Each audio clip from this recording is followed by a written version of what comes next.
There are three things a gay always needs. Craziest thing happened to me today. We gotta know the tea. We gotta keep the tea. We gotta be the best friend. Guess who I saw on the dating app the other day?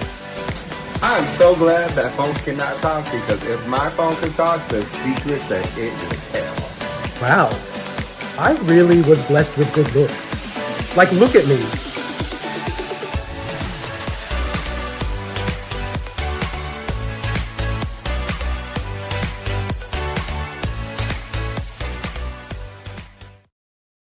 Hello, everybody. Welcome back to another episode of Good Day Gay. I am Russell Ray, along with my co-host, Paulie B. Mr. B. Johan, how you doing?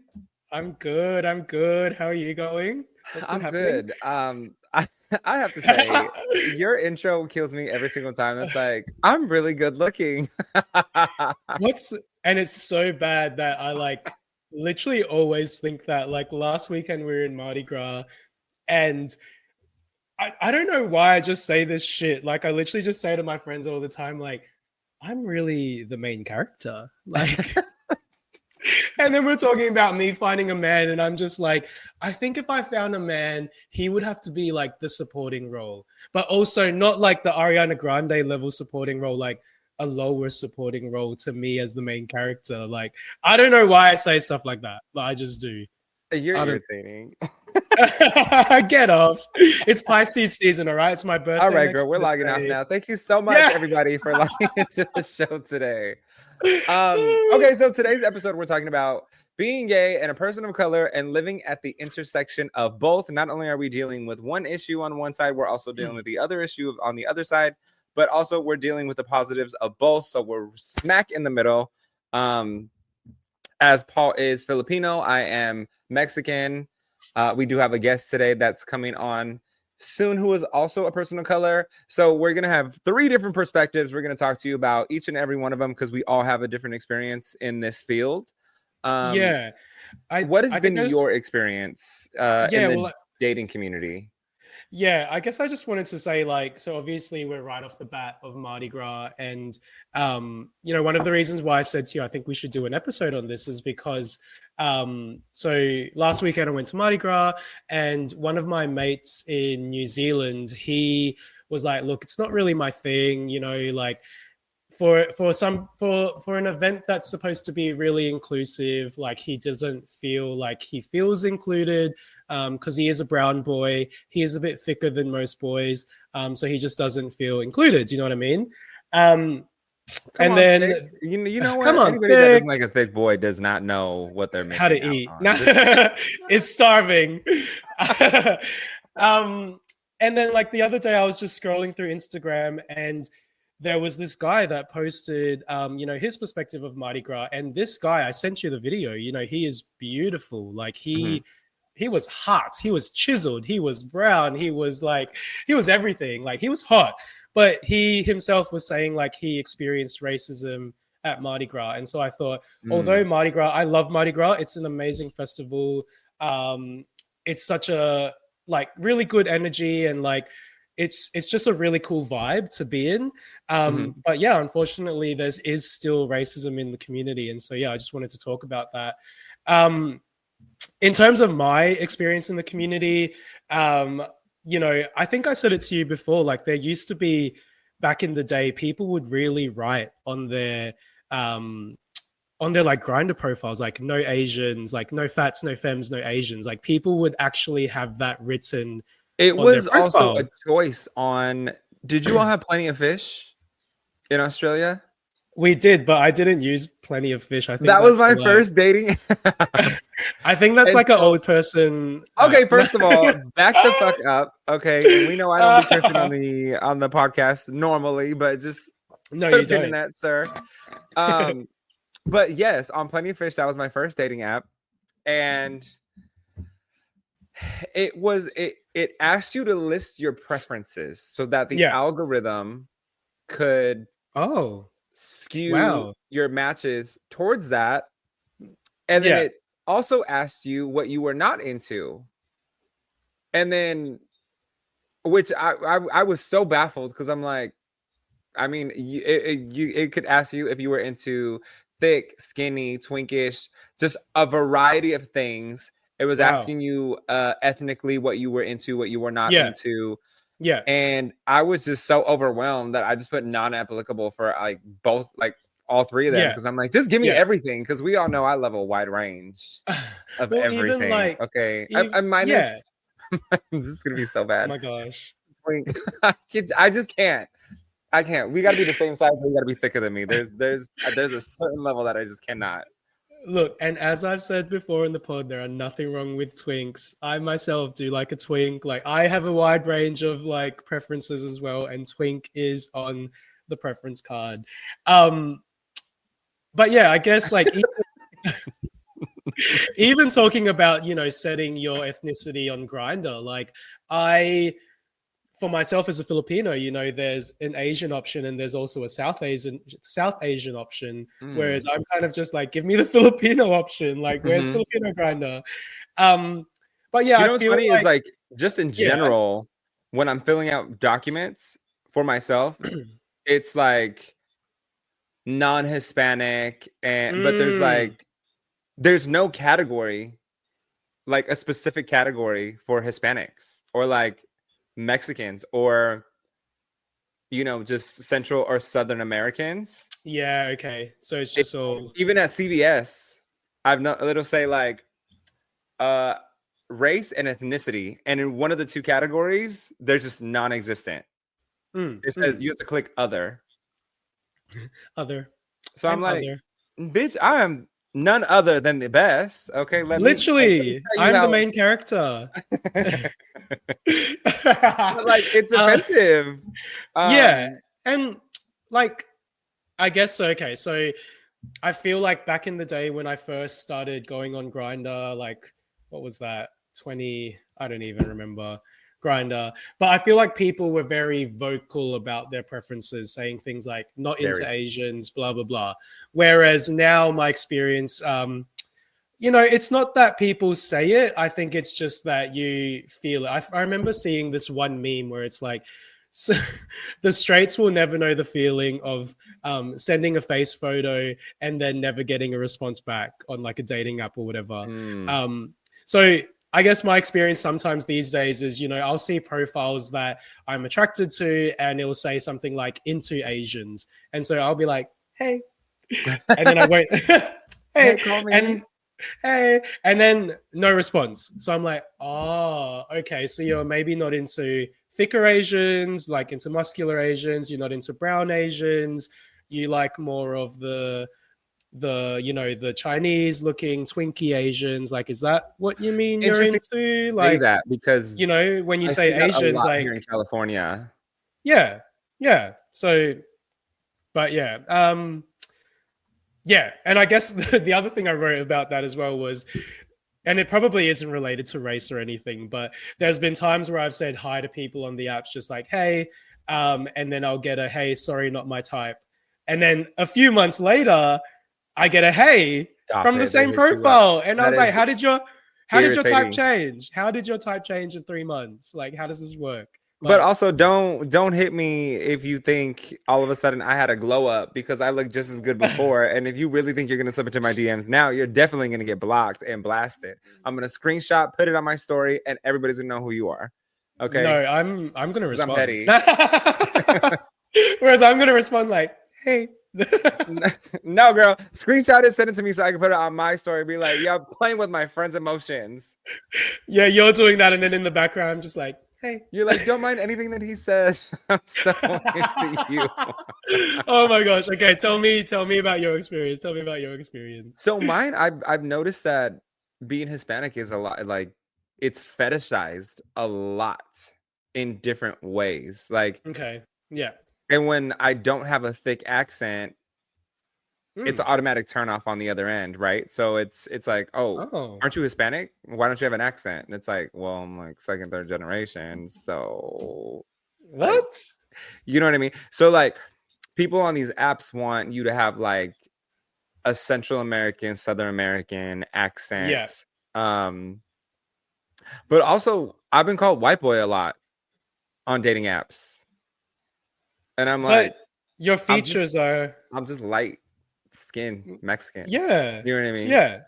But you And, clearly like, have like Latino features. Do you know what I mean? Like, tell the me more, shoe. puppy. But yeah, it's like it's really fetishized, and then right away they want to talk about circumcision or non-circumcision, and I'm like, Mm, yo, how you doing? I'm doing well. How are you? You know, and it's yeah, yeah, very yeah, yeah. fetishized to have an accent and to be uncircumcised in the Hispanic community. Mm, mm, Um, mm. because they have this fantasy of all the movies of them, not you, but them wanting to be romanced by a Latin lover Yeah, and yeah. be basically William Levy with an accent, but also 6'2", 6'3", and but they want light brown hair and light brown eyes, and you know Look, they don't want anything to make the cut down low. And so all I'm gonna say is that if they want that, then they better know how to kiss, because sometimes they don't know how to bitch, was that kiss. shade? Oh, That was hella shade. That was if you subtle though. wanna, I'll give that to you. That was really subtle. if Not you they better know how to wanna, kiss. if you want a Latin lover, then you better know how to kiss. Baby, and I know I'm a good kisser. But also, what I do want to talk about is also being a person of color and coming out. Yeah, yeah. How was that being Filipino? Because you and I were raised the same as Catholic. So how was it on your end? Just quickly. And we've definitely spoken about this a little bit. And I think, again, you and I have talked about this, that we do need to dive into coming out stories some more in the future. Yeah. But I think, and look, I'm not talking on behalf of my family, but I think for Filipino culture in general, it's about the image. Do you know what I mean? Like, oh, what is your auntie gonna think? When they find out you're gay, or what is like the church community gonna find out or think when they find out you're gay? Like, it's all about that image of like, I had. Before my son came out, I had the perfect family of like, he was doing good in school, he was getting good grades, he was going to go to university and become this, like, and now he's gay. Like, I think in the Filipino community, it's about image, as in like, so, a son coming out as gay isn't technically part of the fantasy in the Filipino culture, if that makes sense. And on this end, when you're Hispanic, it somehow makes you less masculine. Or less macho. Yeah, no, that's the same. Yeah. And I'm like, I have been to Mexico a lot. And I have seen two big ass ripped Mexican men side by side, hand in hand, just looking the most masculine that I've ever seen. Yeah. Nothing could ever compare in Southern California, I'll tell you that. So like down there, I'm like, okay. Yes, I digress on that. But also like religion was a big thing. Me and my mom actually had a laugh about this the other day. Is she was like, remember that Easter where my mom introduced her significant other to the family for the first time, and then I introduced my boyfriend to the family for the first time, but neither one of us were direct about it, right? So my mom, what do you mean? Yeah. Sorry. My mom goes, she tells her brother, she goes, this your brother-in-law. Vic, that's your new brother-in-law. And then it just kind of dropped and left it. And then I didn't necessarily introduce my boyfriend as my boyfriend. It was more like, did you all meet? This is my cousin Cindy, and this is my auntie. Like, it was never a time when me and my mom were like, why did we do that? And we're like, we don't know. But again, my mom is, not, she's separated, divorced, not in her original marriage. And then I'm obviously dating men now. So it was just a switch up, because the last time I introduced anybody to my family was my girlfriend of like on and off of like 5 years. And so it was really just throwing a wrench all the way around the board. Like, here's my mom's new man and here's my new man. And we were like so stressed on how to get it out. But neither one of us were like, oh, I want to introduce you to my significant other. It was like, that's my cousin Cindy, and this is my auntie Arlene. I think that's like, Very you've literally made me start thinking as well. Like when I, when I find a partner and I bring them home, like would I do the same? I think I literally would just be like, this is blah, blah, blah. And then just like, you know what, they'll assume, like they'll just know. Like if I'm bringing someone home, then it's not gonna mean anything else. Like, because I just don't bring anyone home. Like, yeah. It's funny because there's a few of my cousins that still don't know. And I'm like, how did you miss that sign, bro? Like, we walked up hand in hand to the family Easter party. But whatever. I digress on that. What I want to move into, y'all, is that we actually have a guest today who is here to also talk about their perspective. So that we have actually 3 different perspectives from 3 different ethnic backgrounds. So please, without further ado, welcome Azad to the stage. And we're going to give you a crowd. Yes. It's going around again. Azad, welcome to the show. Thank you for being here today. Of course. Thank you so much for having me. How you doing? So, I'm good. So tell us a little bit about yourself. What do you do? Where are you at in the world? Because, you know, Paul's in Australia. I'm in California. Yeah, I am currently living in Canada at the moment. Living on the West Coast. I used to live on the East Coast. I used to live in the States, but I moved because, baby, the ghetto, baby. I can't. They're heavy on that. Yes, heavy on the ghetto. So, but the thing is, I've always wanted to move out of the States because I have traveled the world. I went to university when I was 18, dropped out because I didn't like what I was doing, and so then I went back. And then I was 21 when I went back. I graduated when I was 26. And then once I graduated with my bachelor's, I traveled the world for 7+ years. Yes. Wow. And seeing the world, you're just like, America is kind of like really ghetto. Like, you really do see it that way. Like it's really bad. Like it's actually really, really bad. And so out of all the places, I was like, okay. Oh, wait. Have you dropped out? We lost your sound. We've lost your sound. Wait. Oh, hold on. We can't hear you. We can't hear you. Oh. Can you hear me? Yes, we're back. Now we can hear you. Back. Wait. Okay, so I don't know. There you go. No, I was just gonna say like this StreamYard is fucking my shit up, and I'm like, please. Help me. Look, I had initially planned on switching out of this program, and then it renewed on my credit card, and I was like, "Damn, we're stuck for another year." We're here Season again. 3. Season 3. Here we are like, we're today. here. But yeah, I wanted to move to Australia, but Australians think you're old at 30, so couldn't move there. And so the next thing was Canada. So then I moved to Canada. For those who may be seeing me, I am not what you think I am. I am older than what you think I am. So yeah. Okay, so are you older than us? Oh, absolutely. Wow. Really? I would have not guessed. I'm older than you. I would have 100% assumed that you were the same age as I us. literally thought we were all the same age. Wait, how old are you? 33. That's 33. I turn 33 next week. Yeah, I'm older than you too. Drop the routine, girl. Drop the routine. Listen, drink water and mind your business. That's it. Drink water and mind your business. That is one thing I don't do. I'm always dehydrated. I'm always getting into everybody's business. Oh my gosh, no. No, I really do mind my own business, but I never drink water, even though I have a gallon. As you listen, that's good. You're doing great. You are doing great, baby. Oh my gosh, we have to cut that into a reel. That's hilarious. Okay, so Paul, what? Go ahead.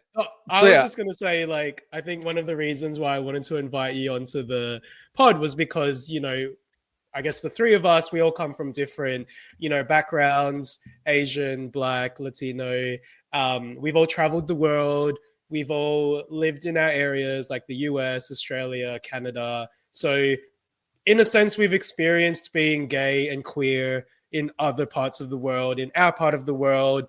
We've seen it, like the benefits in other cities or how different cities compare to other cities. And so I was like, let's just get the chat going. Let's just talk about it. Let's spill the tea. Let's drink water and spill the tea. No, yeah. I mean, and then I ended up in Canada. And so as far as what I do, I am a performer. I'm currently in the transition phase of like trying to go into voice acting because I love cartoons, animation, video games. And so like it's still being a performer, but just in a different way. Mm-hmm. And so that's kind of where I'm at. And like as I get older, it's like my body just can't. Yeah. Oh no, your microphone's going out again. That's yeah, that's kind of like where I'm at now. Like, I gotta chill out. And But plus, you just.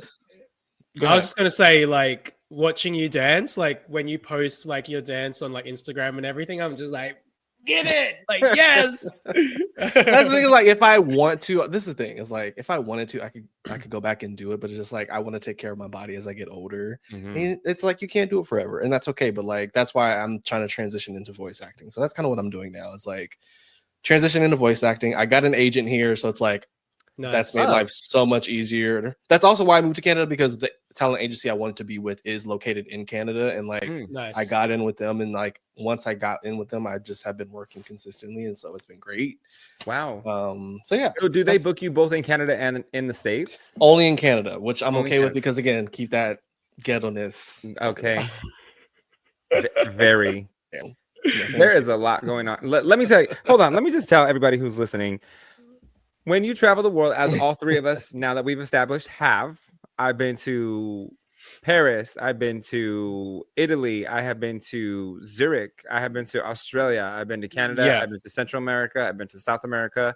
And when you get into other countries, you try to blend with everybody.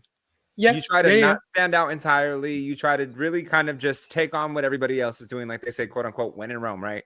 So there was one day I was eating at a cafe in Paris, fancy little glass of wine. I have my little pasta right there and my little bread and my oil, and I'm just silent as a mouse, right? Because I'm just, what are the Parisians doing? Because that's what I'm gonna do, right? Mind you, I have never put my pasta in a fork in a spoon and twirled it until I saw somebody do it in Paris and in Italy, and I was like, I will definitely be doing that when I'm there. Girl, that's how you eat it. That's how you eat spaghetti. No, you just shovel that bad boy in your mouth from your plate. You lean over like a savage. Oh no. Especially when you're at home. Look, when you have multiple jobs and you played sports growing up, fair enough. You're just trying to get the food in your mouth and get to bed. So there's these ladies next to me. They're cackling, right? Like, and I'm like, oh my God, they're fucking American. Sure enough, you can always tell too. Right. It's so bad.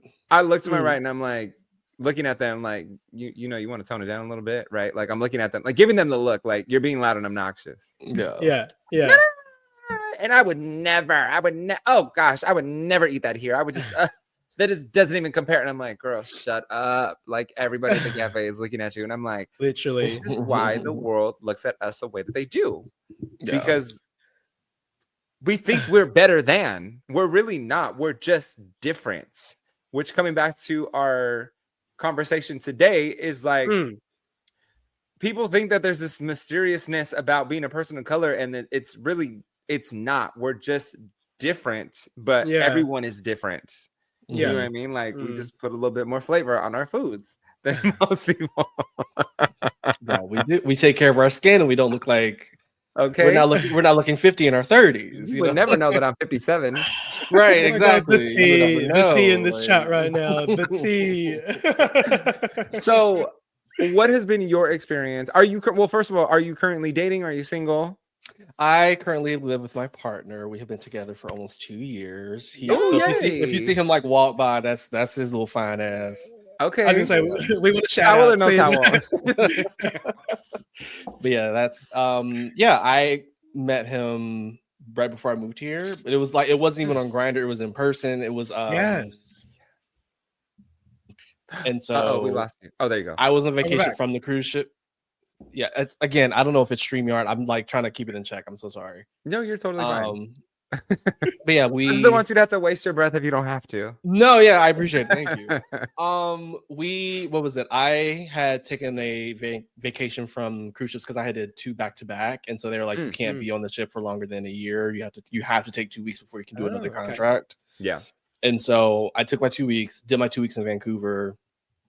At that time, it was Pride, and so I met him while a friend came into town from Colorado. He came to Vancouver with me. We hung out, did the whole Pride thing. Met my partner. He was cool. Yes. He was cool for a white boy. He was like, "All right, we can see what you about." And so, but one thing I loved about him is that I didn't have to explain, or as our relationship has gone on, I didn't have to explain the. Yeah. Oh, we've cut out again. And he knew that because he was climbing the corporate ladder himself at the time. He was working at this company for 15 years. And in climbing that ladder, he got into the rooms where a lot of decisions are made, like who's hired, who's not, who get those types of decisions. And like he would hear comments like, oh, we can't hire this person because their name sounds East Indian, or that sounds like a black name, or that sound, you know what I mean? He started to like see firsthand institutional racism. So he was like, he left that company because of that. He was like, he started to see the misogyny, the homophobia. Like he's a white male. He's a white man. So he's going to be in those rooms that a lot of us are not going to be in. Yeah. And so he, like I said, he experienced it firsthand. And so that translated to us dating. And like, I didn't have to explain it to him. He just got it because he experienced it firsthand.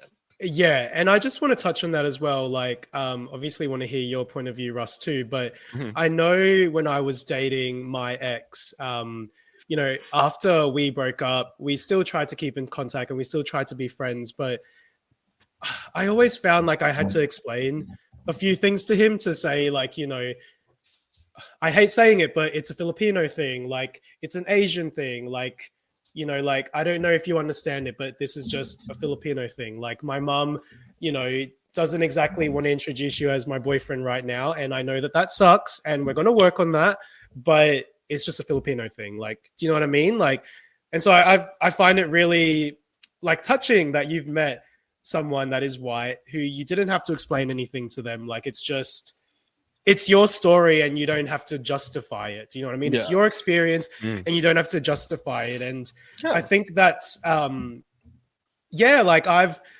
when I've dated like other people of color and you just say something and you both just get it and you're like, haha, you get it. You get it. Like, do you know what I mean? It really is a thing though. It really is a thing. Yeah. It is. But that's what I was just saying. Like, it's amazing that you found someone that you haven't had to like justify yourself to or explain yourself to. It's like, I am me, and like, this is my story and I don't need to explain myself. I mean, that's how I've always been, is like, when it comes to, for me, like dating in general, like I've always been like an equal opportunist. Like, I don't care what you look like, what your like culture is, I'm going to meet you where you're at. And that's all I can do from there. And so whether you're black, Asian, white, whatever the case may be, like, I'm a lover, baby. That's what I'm gonna do. I'm a love. Like, that's what I do. And so, I just have never hindered myself that way. And so then to meet somebody who I didn't have to like, let me educate you on like what it means to be a black person, or like what these microaggressions are, or what these like subconscious biases might happen. Like, I just didn't have to do that with him, and it just makes it so much easier. It was surprising to me because he is white. You know what I mean? Like, that surprised me, but again, I appreciate it. Sorry, I'm just picturing like the whitest boy like walking past your screen right now. But like, no glasses. Okay, like... not too much on my man. Not too much on my man. You know what though? No, Go ahead. No, I was just gonna say he's not as white, but like there are moments where I'm like, oh baby, you are white. Like, cause like growing up, he grew up in like the Canadian version of the hood. So like he listened to like Tupac, Biggie, like he's a little cultured. Okay. He's not extremely white, but there are times where he'll dance a little bit. I'm like, oh, you're so white, baby. I find it so cute when a white boy with no rhythm will be like in the middle of the dance floor having the time of their life, and they're like, I don't care, I'm joining in on this crew because I don't want to miss this opportunity to be out here with you, all you. And I'm like, yes, go ahead. And that's exactly it. Okay, we missed the beat twice, but that's okay. Keep going. You live your life. But I will say too, some people, I love that you mentioned culture, because some people don't realize that race, ethnicity, and culture are three different things, because totally you can literally be any race or ethnicity and have a different type of culture, have all the same shared experience culture by the areas in which you were raised and how you were brought up.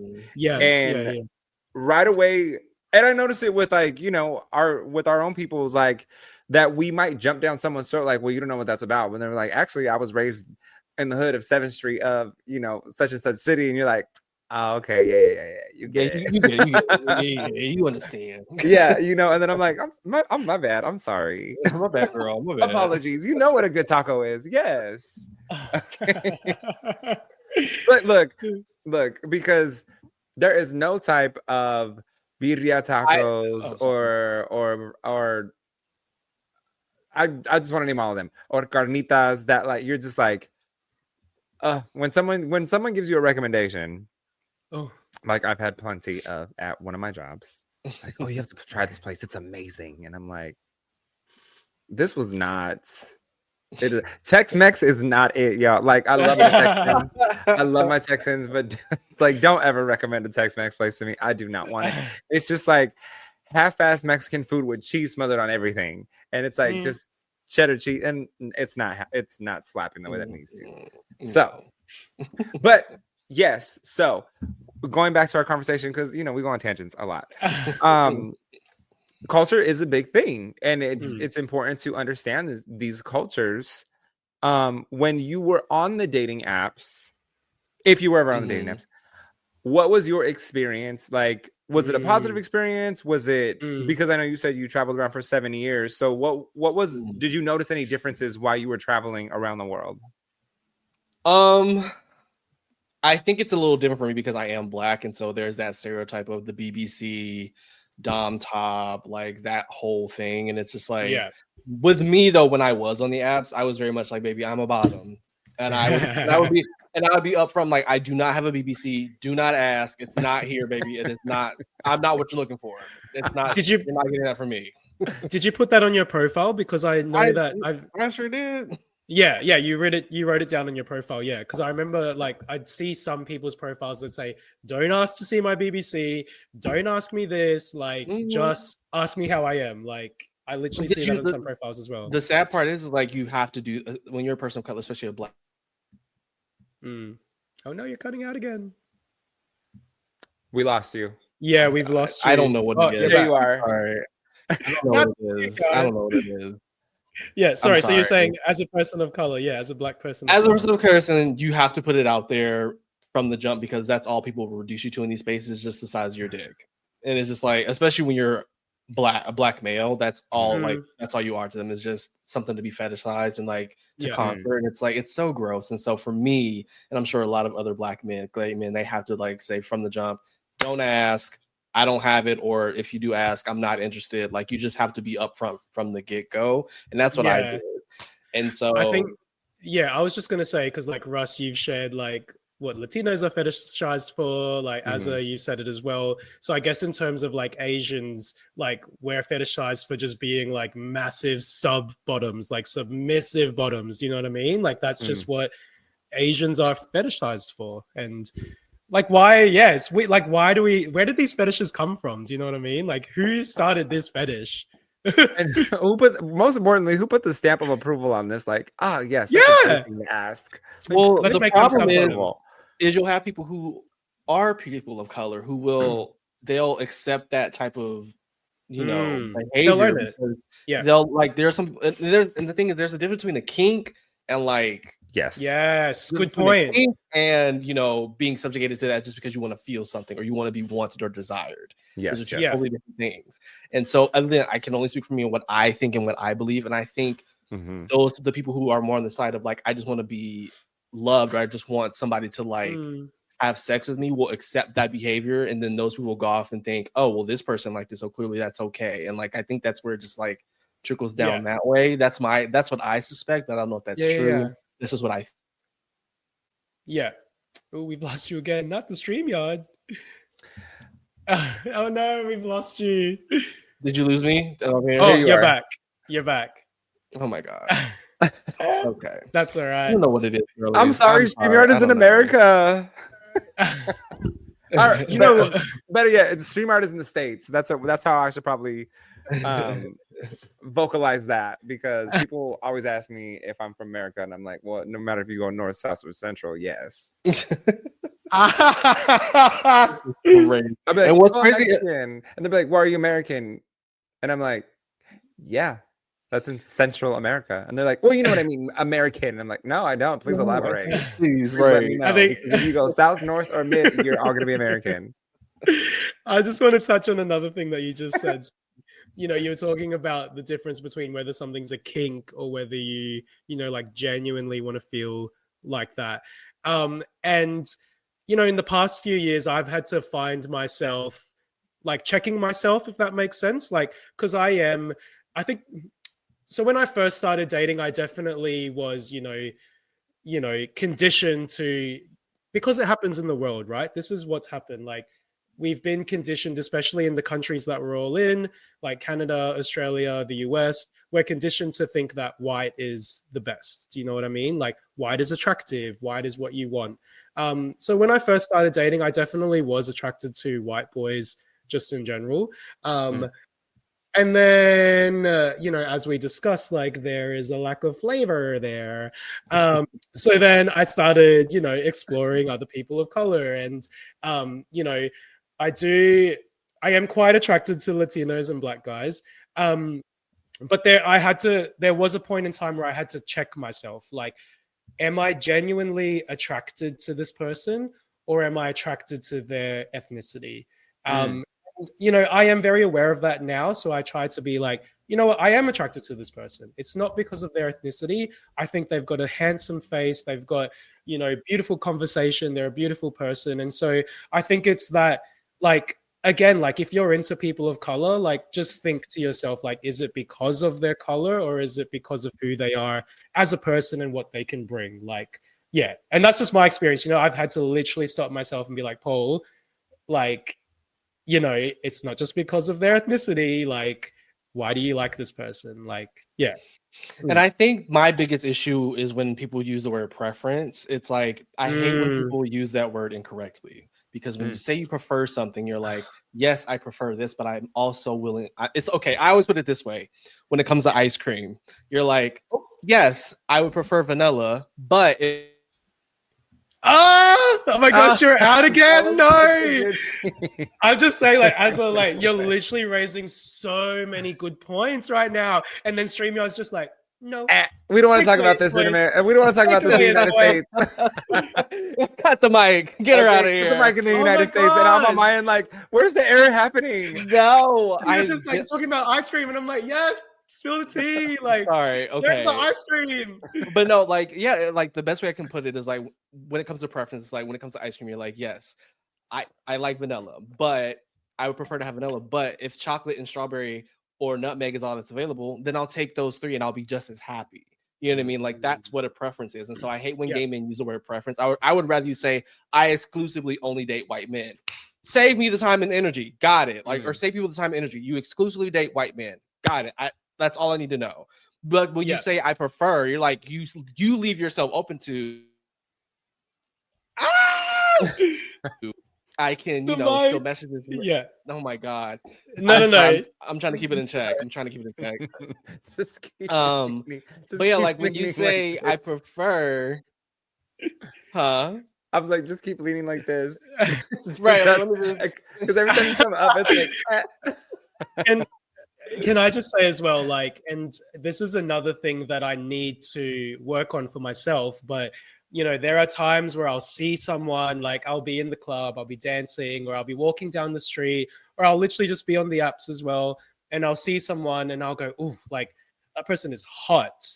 But then for some reason, my mind is conditioned to think that person would only be into other white people, or that person isn't into Asians. Like, for some reason, and I don't know if you've ever had this experience, the both of you, but you see someone and you just think, I would not be their type. Like, it's almost like institutional racism has taught you to think you're not enough, if that makes sense. Like, I don't know if you guys have ever experienced that, but I remember once we were out and my friend, he pointed to this one, like, Brazilian guy, and he was like, oh, like, Paul, that guy's hot. Like, you should go talk to him.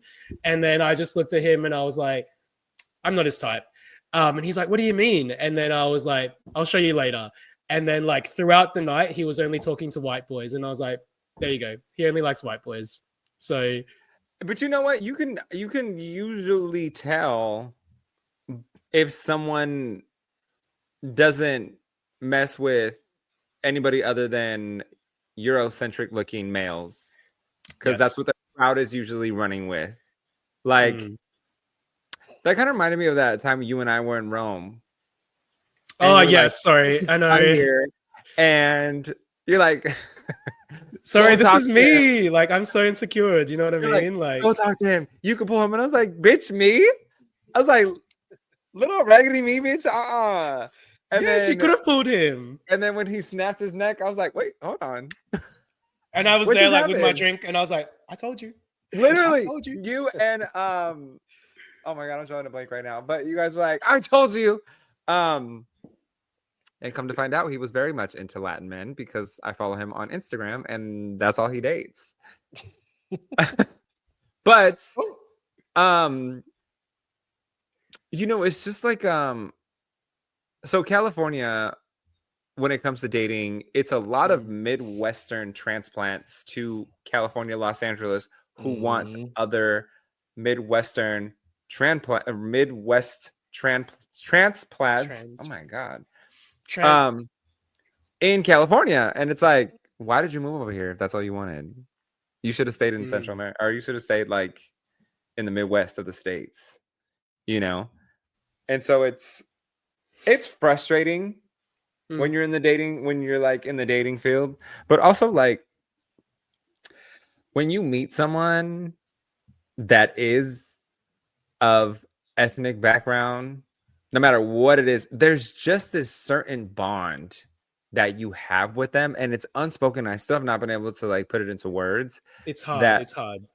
You just relate on a different level. Yeah, and it is hard to put into words, and it's hard. Because even if you are different ethnicities, you've kind of had the same type of journey. Yeah, experience. Yeah, experiences are what bond people. Yeah, and a lot of our non-melanin counterparts, they don't have that. They don't. And the microphone. Sorry, that's just me. Like throughout this entire episode, I'm like, No, I'm gonna compile all those together. I caught it that time because I was like, I can't hear them. Watch so, like... us. Yeah. One thing I've learned with, I'm just gonna say white people because that's just what it is, or even white gay men, is just they just don't. A lot of white people don't have empathy. Like they don't get it naturally. Like something has to happen to them for them to be like, oh my god, I get it now. Instead of like a person of color being like, hey, this is happening, or this happens to us. It is a real thing. Why can't you grasp it? Then like, I just don't believe it. Like it hasn't happened. Like I don't believe that. And then when it happens to them, they're like, oh my god, how could this happen? And we're sitting there like, girl, we told you it's a thing. Yes. It's insane when you see that happen firsthand. Like, one big thing in the organization that I work for is cultural awareness training. Like we always promote cultural awareness within the organization that I work for.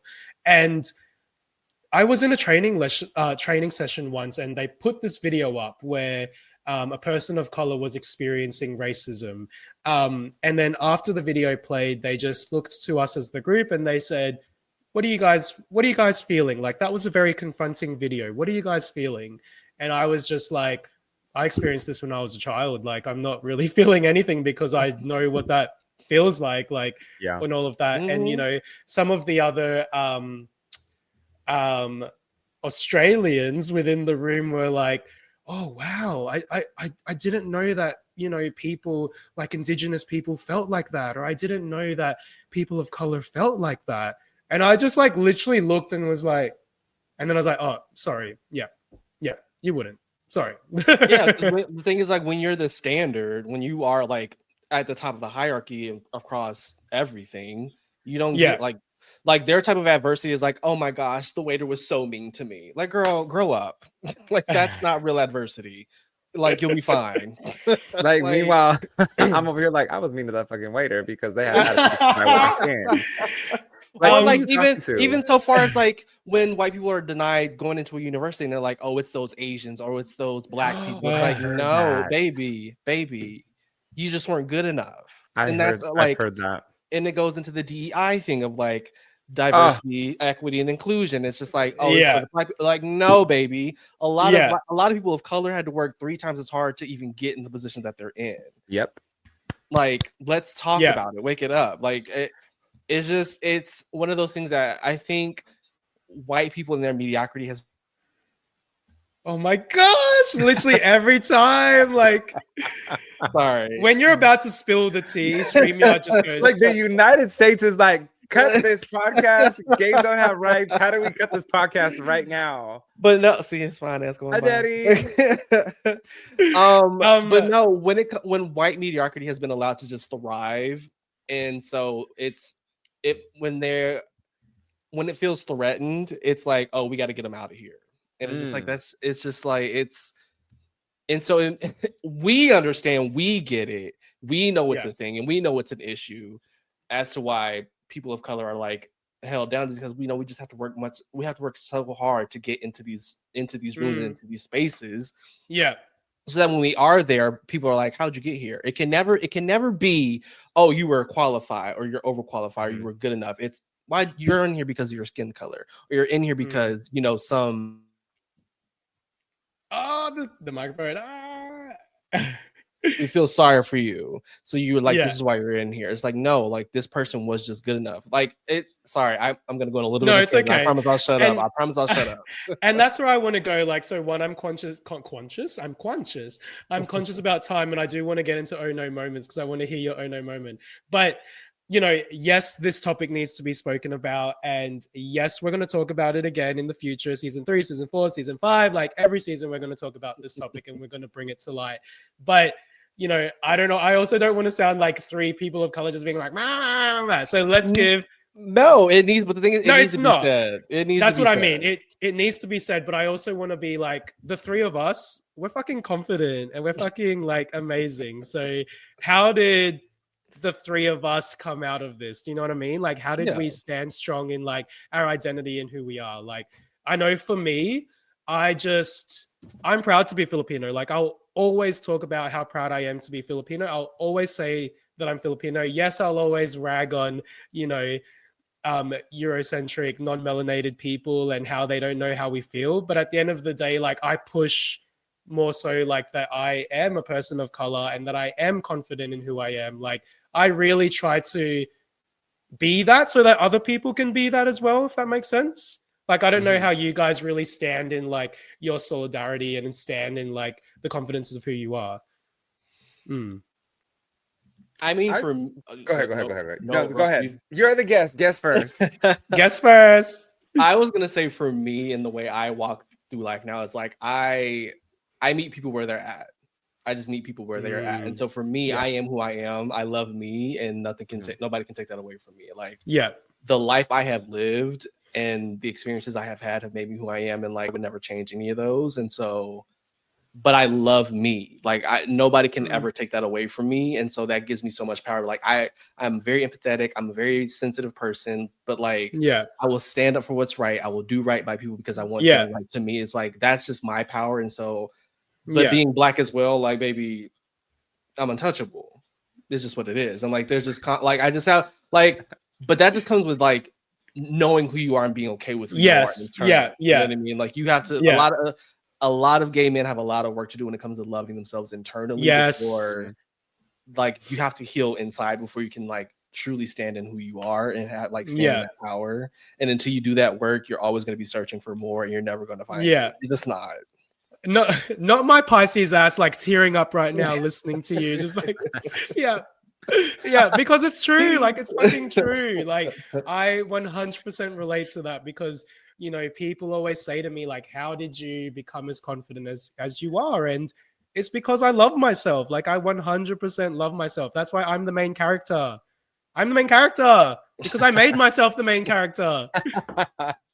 How about you, Russ? How do you do it? For myself, it was such a battle growing up, right? So like, having family members who spoke Spanish were, they were looked down upon because they were seen as less than, and so it was like, not only was that a battle within my own family, and they were trying to make us speak proper English so that we wouldn't have to deal with these things, right? Like, going back to, why don't you have an accent? Well, because my grandmother was very specific on, you're not going to be out just because you speak Spanish or because you sound like you have an accent, or you could be from somewhere else. And then as I got into my teens and my early 20s, it was like, you don't speak Spanish? And it's like, no, bitch, because my grandma was racially profiled as a kid. So she didn't want us to speak Spanish. And so it was this, not only was it a battle within the outside, but it was the battle within the inside. Mm-hmm. And now as I'm, as I've progressed and gotten older, I'm more like, when people are like, where are you from? I hit them up like, where are you from? You know what I mean? Like, it's happened at work where a little Mexican lady came up to me and she's like, where are you from? I said, where are you from? And it was like, I mean, where are you from? I said, I mean, where are you from? You know what I mean? Like, I will go, I don't care if you're 5 or 85, I will go rounds with you because if I got to answer, you're going to answer to me too. But that's the thing too, is like Nigeria. It's funny you say that because Nigerians and people from Ghana and like from Africa will do that to me too. They'll be like, where are you from? I'm like, baby, I'm not where you from. I'm not where you from, or where you think I'm from. I'm from America. There's no layers there, baby. Like I'm from America, African American, baby. I'm not from Ghana, Nigeria. No, baby, not me. It's the funniest thing because you're just like, no, it's so funny. What? But you know what? As I've gotten older, I'm like, I'm proud to be Mexican, and I'm gonna stand in with my Mexican brothers and sisters. And if you fuck with any of my Mexican brothers and sisters and try to call ICE on them, they can come to my house, and the ICE is gonna have to answer to me, and then we're gonna have big fucking problems because nobody's coming into my house. You know what I mean? Like, you're not gonna harass me because I'm Mexican. I have been Mexican. I have been bashed for being Mexican at one of my jobs, and I was called the dumb Mexican. And I looked at her. I said, "You want to say that again out loud? Don't do it under your breath. If you're gonna say it with your full chest." Silence. Didn't say nothing, right? Because it is still a fight of what we're dealing with. And then the other day when I was in the emergency room, when I thought I was having a heart attack, I was gay bashed. And I, like, mind you, I was just in my hat. I was in a regular t-shirt and I was in some green gym shorts because I was like, I'm not feeling good. I was the most severe heartburn I've ever experienced in my life. Matter of fact, I got the paperwork right here. But I thought I was having a heart attack. And I was like, oh, shit. Like, I really got to go to the doctor. And so this guy's like mumbling. And I was like, I know this motherfucker is not talking about me. And then, again, it's always the clowns. It's always the ones that they're not going to put up and stand up where their mouth is, right? So as he's walking with security back into the area that you can't go to unless you're being escorted by security in the emergency room, he's like, I don't like gay guys. After all the shit he was talking about gay people in the corner, he was mumbling it under his breath. And then like a switch like just flipped on me. And I'm like, bitch, I will fuck you up. You really don't swear on the pod, and you're swearing today. Honestly, let me tell you, I was ready to run down that hallway, tackle him, and just go in. And I called my mom. My mom had to talk me off a ledge because I was ready to wait for him outside the building. And my mom was like, don't do it. It's not worth it. I'm like, I'm also going through this pain. And they still hadn't verified if it was like heart problems or what it was. And I'm like, I can't be fighting having these issues. But when I tell you I was ready and I was ready to wait for him, I was ready to wait for him. And then I rolled back the video, right? Because I happened to be recording him because I was like, I feel like he's going to say some dumb shit as he's walking by. Sure enough, he did. And sure enough, in the video, he had they mentioned who he was there to see, who he was with, the room number, and the bed number that they were in. Or maybe I put it on TikTok. When I tell you, I will always support the LGBTQ community. You will. And I will always back my brothers and sisters of color, because if there's one thing you're not going to do is you're not going to mess with them. And like, mind you, this isn't in an overcompensating matter. Like some people do who like aren't part of the community. It's like they overcompensate, right? And you're like, can you just chill? Like, it's not that serious. Like, just go with the flow. You don't need to explain. Like, we're doing all right. We're doing good. Just stay right there. I'll call you if I need you. But when I hear certain things, I go and I flip. Like when I tell you I flip, and like I've gotten a little better with it. Like, right, like just be calm. Because you know what? Not even on their best day could they ever walk in my shoes. No. Because you know what I mean. And should I pull up the picture of this man? No. Oh my God! I'm not giving him the space. I'm not giving him the space on our podcast. But not even on their best day could they walk in my shoes. I was on the beach in Hawaii in my Speedo, and it was like I remember you saying. The dude pulls out it, big old man, looked like a bowling ball, right? Oversized t-shirt, long board shorts down practically to his ankles, just like the typical person that they look like they would be homophobic, right?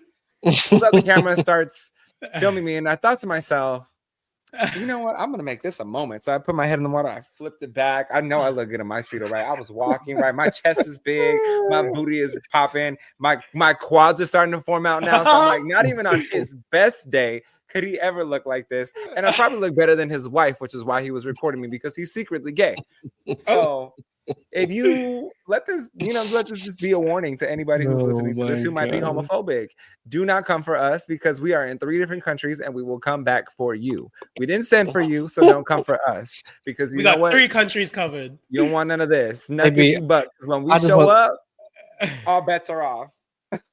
I would like to work in the show. I'm too old to be fighting anybody. I don't do all that. Back in my day, baby, absolutely. But now I got a man. I got a gallon water jug.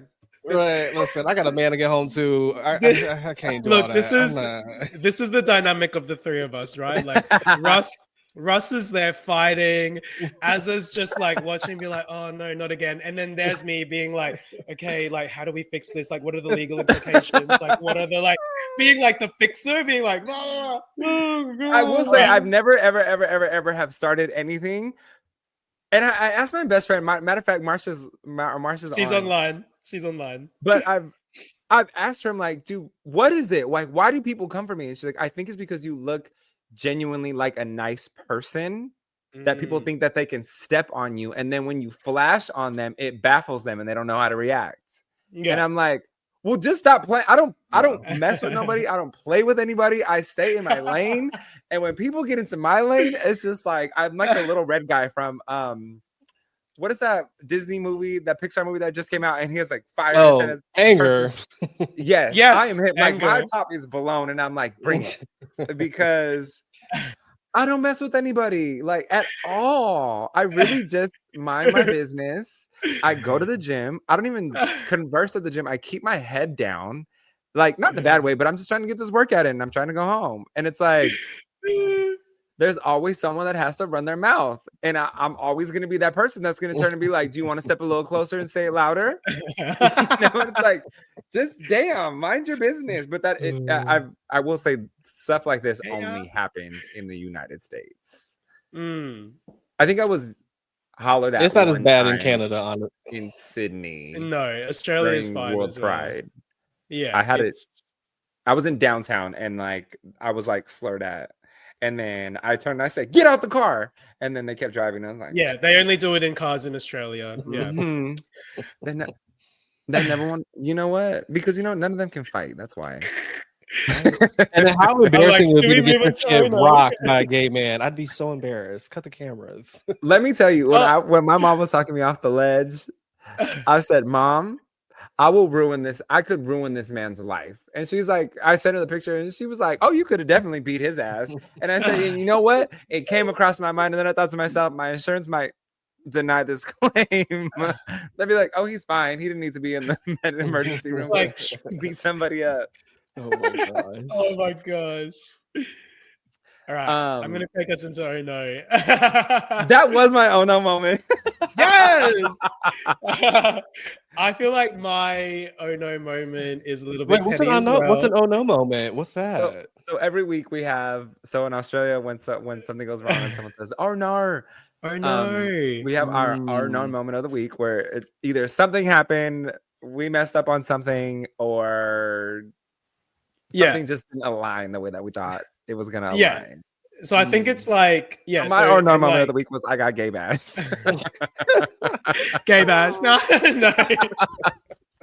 And then your other in the emergency room out of all things. That's crazy. And your other Oh No moment of the week is like, okay, don't say anything so that the insurance flows through. the other Oh No moment of the week is my insurance just sent me an email and said that I had been dropped of coverage. Because I'm gay. So my Oh No isn't an Oh No moment of the week, but it was like when I was in Madrid, continuing on the POC discussions, also continuing on with the pettiness. So I was in Madrid and, scrolling through the grid, and then I see like another Aussie, and I was just like, I've been traveling for like 3 months now and I have not seen any Aussies. Like, I'm just going to say hello to this guy. So I was like, hey mate, how are you? And then he responds with, not my type. And then I just go, mate, mate, calm down. Like, I've been traveling for a few months now. I haven't seen another Aussie. I just thought I'd say hello. Anyway, I'm not even into white boys, so you're good. See, And then I got blocked. The high road. You always take the high road, and then just a little bit of shade. I have to like, yeah, not my I have type. I'd be to like, who was asking for you? Yeah, I'm sorry. literally, Did you think you were that attractive? Because I was just saying, what's up? Literally, Has no one ever told you have a good day? You must have a horrible life. That is me though. Yeah, that is me though. I'm very much a like, okay, you need to chill That's because funny. this is the situation. Also, I'm not into you anyway. So yeah, that is me. No, Like, I don't know. Who this is your the ugly facts, ass but here's the is like shade. that. Oh my god. But that was my petty oh no moment of Madrid. I don't know if you have one as a oh no moment of the week. I don't. Oh no I have moment one of- from the past. I feel like this would probably be Yes. kind of like tie into like what we're talking about. Yeah. My onar was when there was a when I was on the apps, when I was partaking, and I can remember the year exactly. It was 2013 is when I stopped using the apps. Is because a white gentleman said to me, his first message to me on Grindr was, "You look cute for an insular, the hard ER boy." I said, "Oh, baby, I got this. This is ghetto. I gotta go." Wait. I'm like trying to compute that in my head. He said he looked cute for being the ethnicity that he is, but would instead of saying the ethnicity he is, he said it in a racially slurred Yeah. way. Oh my gosh! What? He said, I'll give you the like edited version. No. He said, I got it now. You got it now? Okay, I was gonna say Yeah. I'll give you that edited if you still couldn't figure it out, but I got you. So yeah, What? he said his first message to me was, "You're cute for a Yigger boy," and I said, "Oh, I gotta go. This is it for me, baby. It's a chop." And I have not been on Grindr since, and that was 2013. You should have screenshotted that, Wow. saved it into your hidden album, and then posted it now in 2025. But like, he didn't. Send it to Russ. Russ will I'll post post it. it. You know what? Let me turn this hat around. No, Very so intense. yeah, that's when I was just like, this is not the space for me, and I genuinely have not looked back. Like, didn't care. Mm. Yeah, Wow. yeah. Oh That my is God. definitely a oh no moment. That is an oh no moment. That's an oh no moment on his behalf. Like, what makes you think you can say that? The oh no moment is that I know somebody who works for the grid, so we can go ahead and pull that history if you want to find him. Maybe years ago, they probably, if anything, they probably croaked. So Probably 401k, 1 foot in the grave dead. right, Okay. like I don't care. We can still find the grave and dig it up. I'm not against that. I'm My not above own- that.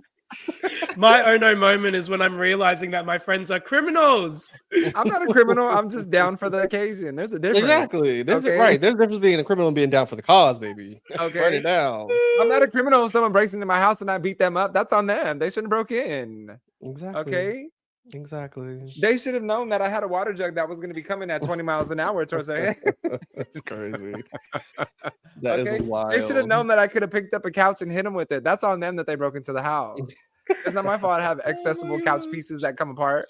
Oh my God. So before That's we wrap funny. this up, I do want to ask the audience, please leave in your comments anything that you've experienced on the crossroads of being LGBTQ and also being a person of color. Or if you are not a person of color, I want to know what you've experienced on the outside and how you've become an ally or how you've educated yourself on realizing that there was parts of the LGBTQ person of color community that maybe you missed out on, and what was that resignation moment where you realized that you didn't understand? Please leave those in the comments. Share with us your stories. Also, we want to know, has anybody ever called you out for being big or a twink? And if they had a different preference that quote unquote wasn't your type, please let us know what they said so that we can put these stereotypes to end. And with that being said, Paul and I are still trying to get to 100,000 followers. So please click on Good Day Gay, add yourself, subscribe, like, follow us on Everything. I'm looking at Everything. follow us on Instagram, YouTube, Spotify. You can catch us and restream it on iTunes. I don't know if it's going to get censored. I have to shit I said. You can follow Azza at Iam.AzzaMichael on Instagram. Are you also on TikTok? No, I'm not. Are you on Blue Sky? I am. Okay. Is it the same? No, it's different. So, because I stream on Twitch. I'm a Twitch girl. I'm a was gonna video say, Oh, you're okay. on Tell us Twitch. your Twitch, girl. Tell us. Okay, so it's fluffy. You got IITZFLUFFYYY. Only reason it's so different is because all the variations were taken, so I had to make it work, besties. So, oh, before we end, can I say one thing? Can I just say one more thing? Tell us. Yes. Okay, so when it comes to those who are an ally, when you're people of color, when the minorities are telling you things are happening, don't take it personally. It is not an attack on you. It is not to say that you're racist. It is not to say that you're a bad person. It is trying to help you understand it is not an attack on you, on your person. I'm sure you're a great person. But just know when you're people of color and your minority are saying, hey, these are issues that are happening to me, don't try to step in and like play the hero. Just listen and do better. We need a clap. We need a clap. We need a clap to that. Please We need a hold. clap to that. Wait, need a I gotta clap. find her. Find the clap. I bet you. not find the clap. Find the clap. Out of all things you could have said, not find the That's clap. crazy. If you are finding the clap, please go see your medical Local, doctor, your specialist. truly. Go to a clinic. If you don't have insurance, find some nonprofit that will help you out with that. Paul, don't encourage. I know. anybody I'm to literally look- like, and with that, thank you, Azza, and that's this week's episode. Bye. Thank you, Azza. We'll see y'all later. Stream us. Catch up. Leave your comments, like, subscribe, get us to 100,000 followers so we can move to New York. Bye. Bye.